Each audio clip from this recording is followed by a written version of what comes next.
What's up, guys? Welcome back to Between the Pylons. I'm John Camacho. Thank you so much for watching. And guys, this is a different video than I've ever done on this channel, and it's actually something that I've been planning since I really got into this, and since I kind of started this whole journey of trying to be an analyst and you know, somebody who tries to be a scout, college scout, and all of these other things.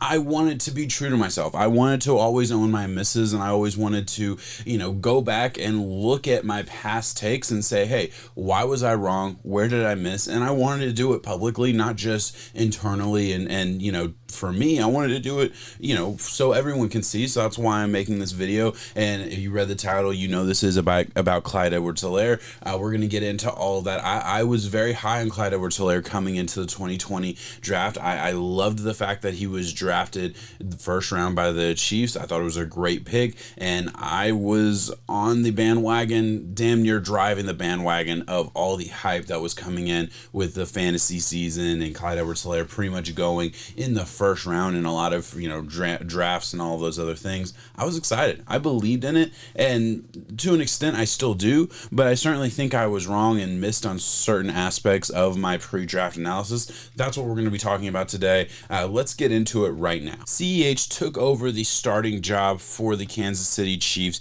and really held on to it for the entire season. Let's take a look at how he did statistically and how his first season in the NFL really worked out. So he did have 1,100 total yards, 803 rushing, and 297 receiving with 5 touchdowns. Those are fairly modest numbers and not something to scoff at by any means. He was 27th in yards per attempt at 4.4 yards per attempt, 19th in yards after contact, and 22nd in PPR formats with 140 fantasy points. I put that in there because I did think it was important. He had so much hype in the fantasy football community, and I was very, very big on that. I definitely believed in it. It just seemed like a perfect fit. So that's I felt like was worth mentioning compared to where he was drafted. His average ADP was, I believe, 9th running back off the board. He ends up being the 22nd best in fantasy.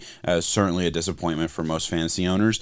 He did get injured in week 15 versus the Saints and missed the remainder of the season and was limited in the playoffs. None of my analysis of CEH came after that week 15 game. So I basically took the rest of the season, even the times he did play in the playoffs, I took that for what it was. I do believe he was injured. It was a hip and ankle injury that was just very, very gnarly when it happened. I remember like wincing when it happened. So that's not something I took into account, just to be totally fair. And I also do think it's fair to point out he did play behind an offensive line that was completely overhauled in the 2021 offseason. We know about that, obviously, with Patrick Mahomes running for his life in the Super Bowl. But I do think it's also fair to point out that CEH was not running behind like the best offensive line in the NFL. And that definitely has something to do with maybe why he struggled or didn't perform as well as I certainly expected him to. And it's also fair to point out, hey, he did lead the Chiefs in touches. He averaged 15.5 touches per game. So the opportunity was there for the most part. And before we move on, let me quickly remind everyone that this is a 1-year sample size in the NFL. His career is far from over, and the label bust is a long way from being an accurate statement.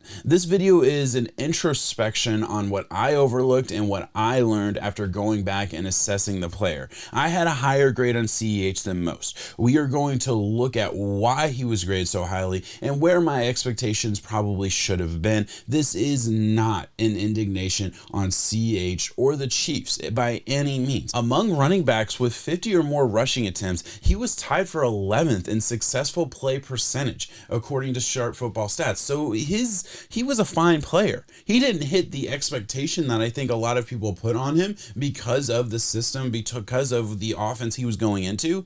But that's not altogether on him. The expectations were just unrealistic, I think, at a certain point. So again, the Chiefs fans, don't hear what I'm not saying. I am by no means attacking CEH. I hope that becomes clear, as I will talk about some of his positives as I go through this video, but I will certainly talk about his negatives as well. So with all that being said, let's look at why CEH underperformed in what was widely considered a perfect situation, and what about my pre-draft assessment was misguided or just flat out wrong. So everything you're seeing on the screen right now is thoughts that I had from before the 2020 NFL draft. These are all exact quotes from my scouting notebook. I considered him an elite route runner. I found him to be a one-cut runner with enough explosiveness, and he just ran through contact so well at the college level that I did expect that to transition over to the NFL level in a way that it just hasn't at this point. He did have a low center of gravity, which did make him tough to bring down. I know in my draft profile video, I called him a bowling ball with legs, and I don't think I was far off on that. He certainly is that. Now, the one big con that I did recognize was that he was not a true home run hitter, and I think that was something that maybe I should have taken more stock in, and we're going to get to that a little bit later on. But overall, these were like some of my main thoughts, and my final assessment did state that I believed he was a 3-down running back that deserved to be in the same conversation as J.K. Dobbins, Jonathan Taylor, and DeAndre Swift, all of which were the consensus top running backs in the class, and I put CEH in that conversation with them. After watching the majority of CEH's touches before his injury, I found the biggest discrepancy between his pre-draft assessment and now is his burst through the hole. I think he is almost indecisive at times. Take this outside zone run versus the Dolphins. This is a huge hole with blockers getting to the second level. CEH should be able to get a big gain here.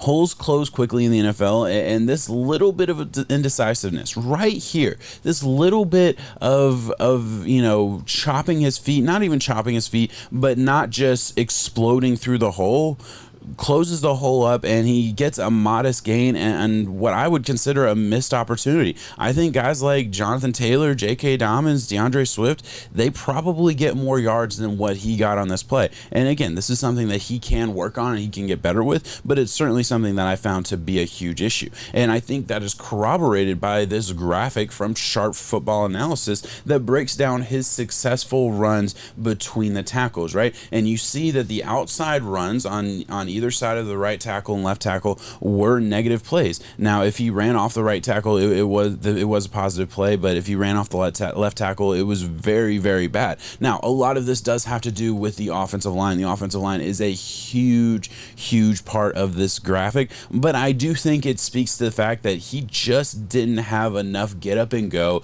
enough speed to hit the edge and explode upfield the way maybe he should have been able to. And with a team that's pretty much predicated on speed, for your running back to be running a 4.6, yeah, it's a little bit frustrating. It certainly had to be for Chiefs fans, and as somebody who had CEH in a lot of fantasy leagues, it was a little frustrating for me as well. CEH ran a 4.60 at the combine, and while combine numbers are never the end-all be-all for a prospect, this is a good indication that there are limitations to how explosive he can be. And I think the graph that I just showed, and when you really watch the film, you see him struggle with speed. While he can be indecisive at times, he is pretty good between the tackles. He's shifty, he has good jump cuts and vision, and this is something that I loved in college and believe he did bring with him to the NFL game. It's certainly one of his biggest positives about his game. Just look at how he forces this two-gapping D lineman to commit to the wrong hole before he bounces to the outside.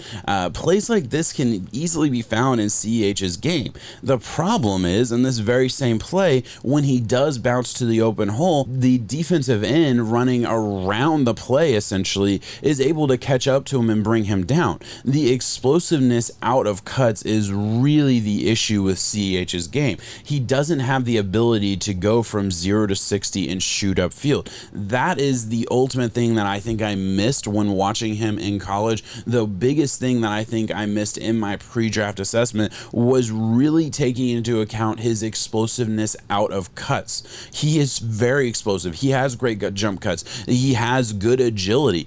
All of these things are positives.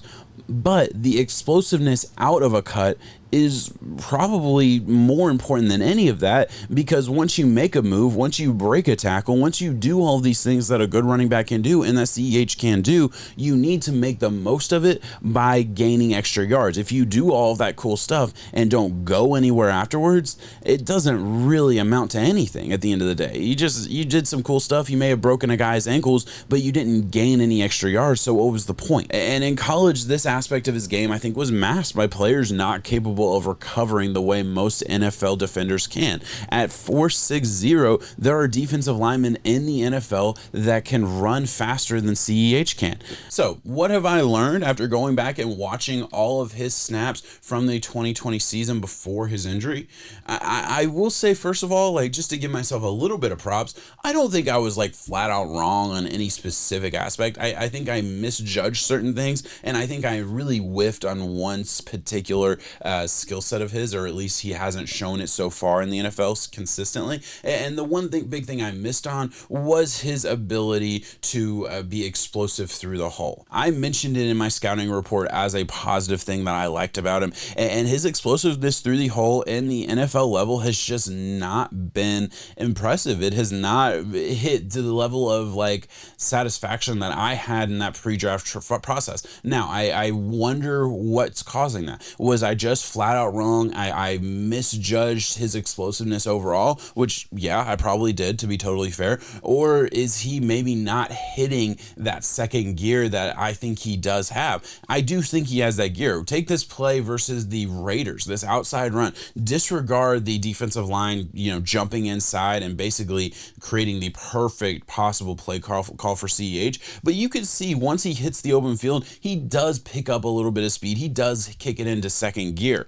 I wish that second gear he could kick into the second he gets the ball and the second he's running between tackles, because I just don't see that enough. But I do believe he has it. I think that can get better. It's going to take some work on his part. I don't exactly know what to expect there. I don't know if that's going to get so much better. But at the end of the day, I would say that's like my biggest just flat out miss. I was wrong. I thought that was going to be a great part of his game, and it just hasn't been at this point in his NFL career. Now, there are three things that I think I misjudged or need to put a different level of emphasis on moving forward as an analyst for running backs. And the first one is, I mentioned it already, explosiveness out of cuts. This is the biggest thing that I've taken away from this exercise, is putting a much greater emphasis on your explosiveness out of cuts, right? Your ability to make somebody miss is awesome. Your ability to break a tackle is awesome. Your jump cut ability is awesome. What do you do right after that? Are you able to go 0 to 60 on that next step and explode upfield?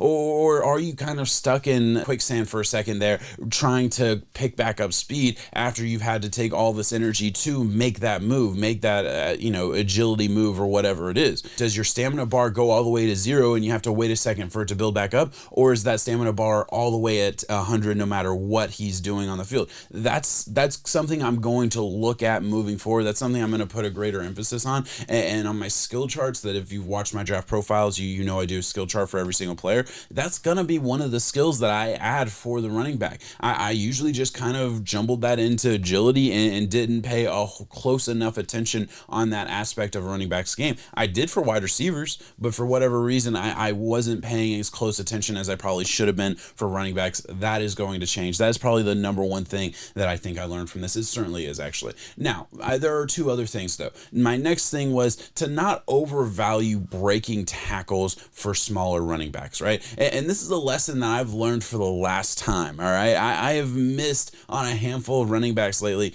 because I way overshot the value of breaking tackles at the college level and thinking that is going to translate to the NFL level in an apples-to-apples way. And especially for smaller running backs, it just doesn't. There's no other way to say it. It just hasn't. CEH was 19th in broken tackles. That's not terrible, but it's not incredible compared to what I expected at the college level. He was just running through people, bouncing off people consistently at the college level. Beyond just CEH, I've overvalued guys like Devin Singletary, David Montgomery, and even Kenneth Gainwell from this year's class, in some part because of their ability to break tackles and make people miss. Gainwell fell 3 rounds past where I thought he would end up, and Singletary and Montgomery have not yet met my expectations for them. Montgomery played much better in 2020, and I'm excited to see what he can do in 2021. Maybe he does finally hit my expectations, but I loved Montgomery coming out, and he has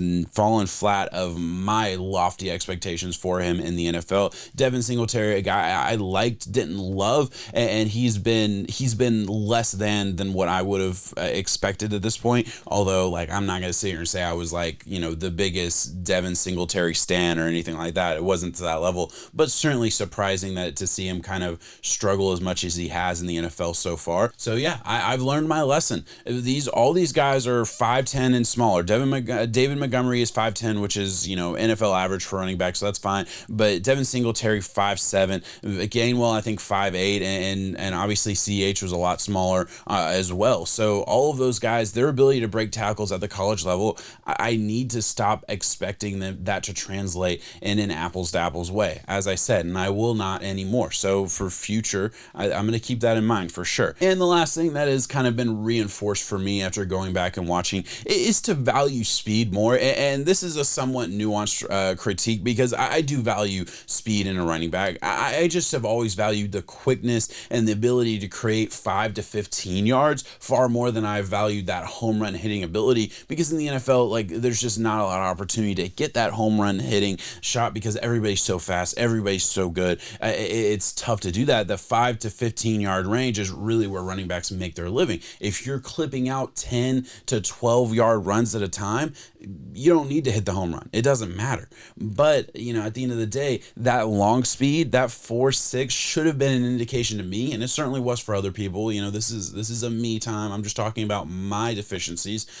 For me, it should have been an indication, if he's running a 4.6, what's his 10-yard split? What's his 20-yard split? Does he have that get up and go to go from 0 to 60 as fast as possible? And maybe he doesn't have the long speed, but he at least has that quickness and that explosiveness right off the jump. So far, I haven't seen it to what I would have expected coming in as the 32nd pick in the draft, as the first running back drafted in a loaded running back class. I know I've been hard on CEH in this video. I hope anybody watching that could see that I was doing it in service of improving my craft. And while I've focused on CEH's flaws for the majority of this video, I do want to touch on what should make Chiefs fans excited about him moving forward. First of all, he is an amazing pass catching option. That is his talent. That is his skill set. That's, I think, the biggest reason why the Chiefs took him 32nd overall. And I think he was honestly underutilized in the passing game this past year. I expect that to change as he grows in this system. He will also have a much improved offensive line,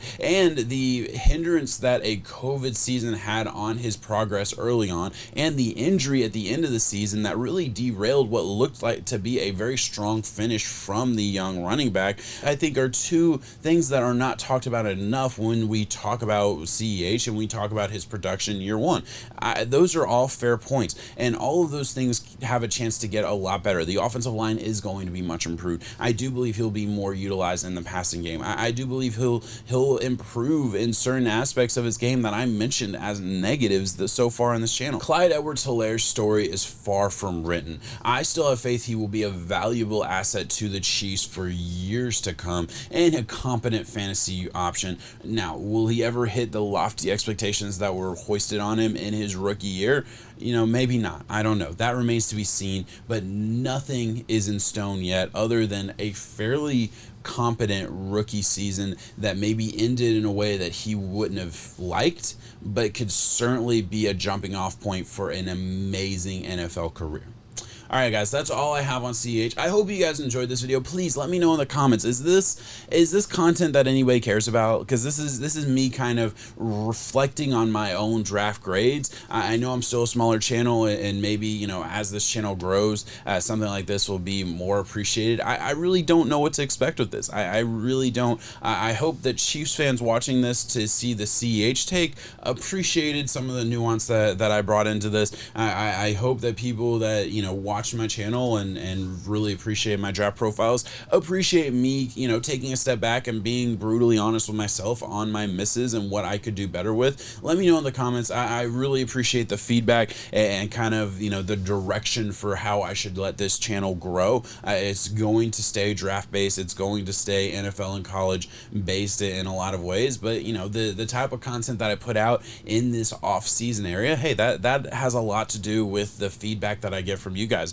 My last video last week had some pretty good feedback, and I plan on doing something similar next week. Hopefully this video has a similar story to tell. Guys, thank you so much for watching. I will be back next week with, I believe, don't quote me on this, but I believe I'm going to do a Michael Carter, how he'll fit into the offense type of video. If you're interested in that, hit that like button, subscribe to the channel, all that good stuff. Really appreciate you guys. Thank you so much for watching. Peace.